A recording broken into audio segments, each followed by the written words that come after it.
This is titled, "We Need a System That's Not Designed to Fail Māori. Experiences of Racism Related to Kidney Transplantation in Aotearoa, New Zealand." Now, I'll quickly go over who is responsible for this. So this includes a Rachel C. Walker, Eastern Institute of Technology in Napier, Sally Abel, Kaupapa Consulting Limited, Napier, Sutonia C. Palmer, Department of Medicine, University of Otago, Department of Nephrology, the Canterbury District Health Board, Curtis Walker, Department of Medicine, Mid-Central District Health Board, Palmerston North, Nada Hayes, or whatever, Hawke's Bay District Health Board, and David Tipene Leach, Eastern Institute of Technology. And let's quickly go over the background. Reported experiences of racism in Aotearoa, New Zealand are consistently associated with negative measures of health, self-related health, life satisfaction, and reduced access to high-quality healthcare, with subsequent poor health outcomes. In this paper, we report on perceptions and experiences of prejudice and racism by Indigenous Māori with kidney disease and their family members and donors who took part in a wider study about experiences of kidney transplantation. So it's literally stating in the background of this report, which is more or less claiming institutional racism, that it's based on perceptions and experiences of prejudice and racism by Indigenous Māori. How useful. The methods: we conducted semi-structured interviews with 40 Māori between September and December 2020. Participants included those with kidney disease who had considered were being worked up for or who had already received a kidney transplant, as well as family members and potential or previous donors. We examined the data for experiences of racism using a theoretical framework for racism on 3 levels: institutionalized racism, personally mediated racism, and internalized racism. Results: we identified sub-themes at each level of racism: institutional, excluded and devalued by health system, disease stigmatization, discriminatory body weight criteria, lack of power. Personally mediated racism, experiencing racial profiling or explicit racism. And internalized racism, shame and unworthiness to receive a transplant. The conclusions: the wide-reaching experiences and perceptions of racism described by participants with kidney disease and their families in this research point to an unfair health system and suggest that racism may be contributing to kidney transplantation inequity in Aotearoa, New Zealand. Addressing racism at all levels is imperative if we are to address inequitable outcomes for Māori requiring kidney transplantation. Now, of course, the writers aren't committing to the idea that there is systemic racism, because that would mean they would have to sacrifice their integrity, their credibility to do so. Instead, what they've done is they've created this study and they've muddled around with some definitions to ensure that the outcome they get is consistent with what the outcome is that they want. Here is an example of that. Looking at institutional racism, and I think we'll just focus on this one for the sake of time. They've outlined institutional racism as being defined as differential access to the goods, services, and opportunities of society based on race.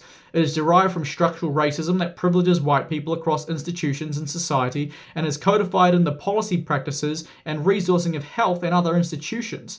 Colonization further acts to maintain structural racism and privileges whiteness to normalize racist ideas in media, culture, social systems, and institutions. The amount of ideology in that paragraph alone is a big warning bell. It has 3 areas, right? Key areas, or 4 key areas. It talks about excluded and devalued by the health system as being a metric for institutional racism. Disease discrimination being a metric for institutional racism. Exclusionary body weight criteria being a metric for institutional racism. And a lack of power being a measurement of institutional racism. Looking quickly at excluded and devalued by the health system, it outlines that participants said they felt alienated in the health system that was not designed for Indigenous people, leaving them feeling disempowered and disadvantaged.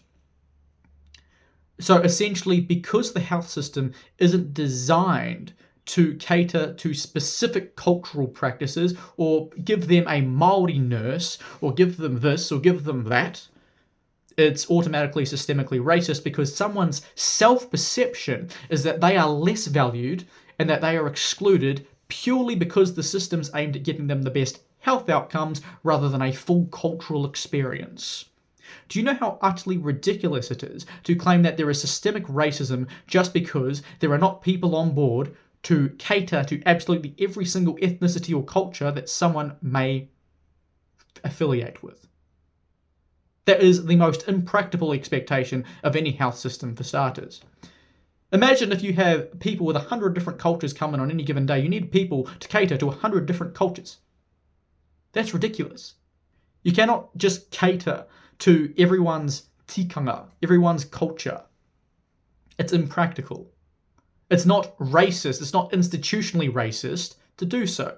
The claim here is that institutional racism occurs when someone doesn't feel like that their cultural needs are being catered to. That's not how institutional racism works. These people have absolutely no integrity. Disease discrimination. Participants discussed the profound lack of awareness of kidney disease and transplantation within Māori communities, despite the high prevalence of morbidity. This lack of knowledge was attributed to discriminatory inaction through low levels of government funding for public awareness campaigning. So evidence of systemic racism is the fact that some people are ignorant of diseases because they haven't done the research. Because it's the government's responsibility to inform absolutely everyone about absolutely everything that can affect them. Now, if you are stupid enough not to inform yourself on things that are generally in higher rates in your ethnic group, then I feel like that might be one of those natural selection type arguments. I'm sorry, but I'm not going to sit here and take a report or a study seriously that claims that someone being ignorant is an example of the system being racist. It's utterly ridiculous. Exclusionary body weight criteria. Frustration and anger were expressed by some recipients, potential recipients, and donors regarding the body mass index criteria for kidney transplantation, which they described as exclusionary, discriminatory, and racist. Yes, so because someone believes that their weight has somehow an intrinsic link to their ethnicity, and as such, any discrimination or any change in your treatment based on a factor related to your own well-being, because that's what this is about. It's about ensuring that your weight, that your health comes first, that they do something that is safe.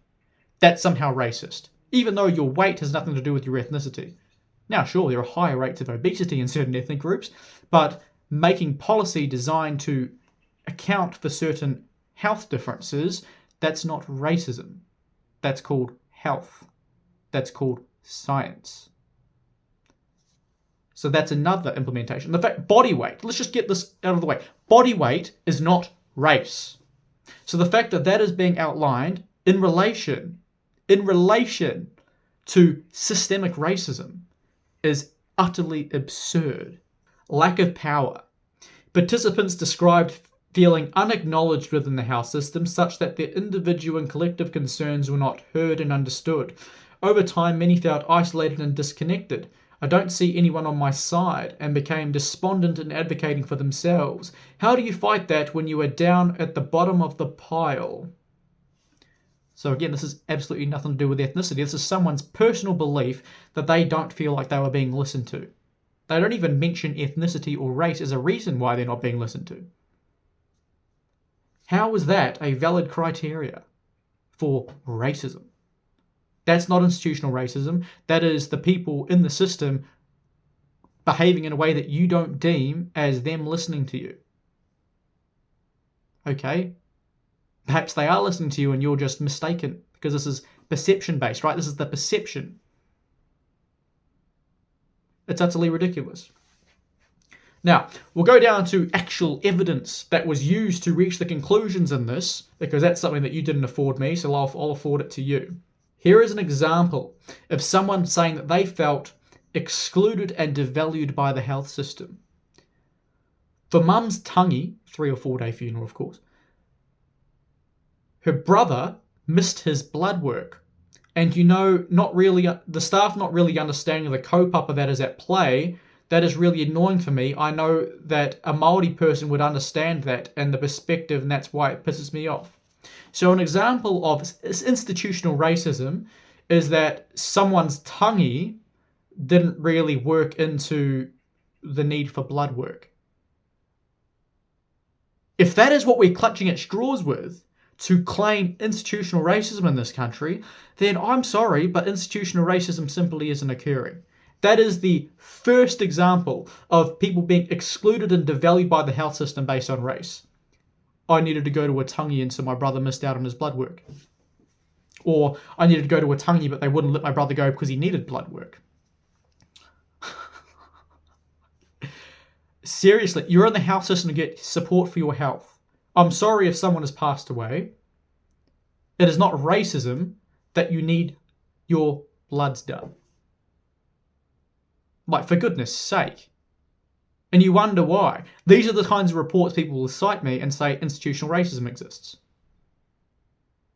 It's utterly ridiculous. Let's have a look at exclusionary body weight criteria. So for Māori donors, I think weight is a big issue. They deny them getting through for that, with no support to lose the weight or deal with the rejection both of donors and people who aren't able to get listed because of their rules. So again, it's just going into what I was saying before. The body weight criteria comes with expectations that your body is at a certain level of health for not only the well-being of yourself, but anyone that is receiving a kidney, for example. So it's all there about health and safety and ensuring that we use a science-based approach to get the best outcome for people in the health system.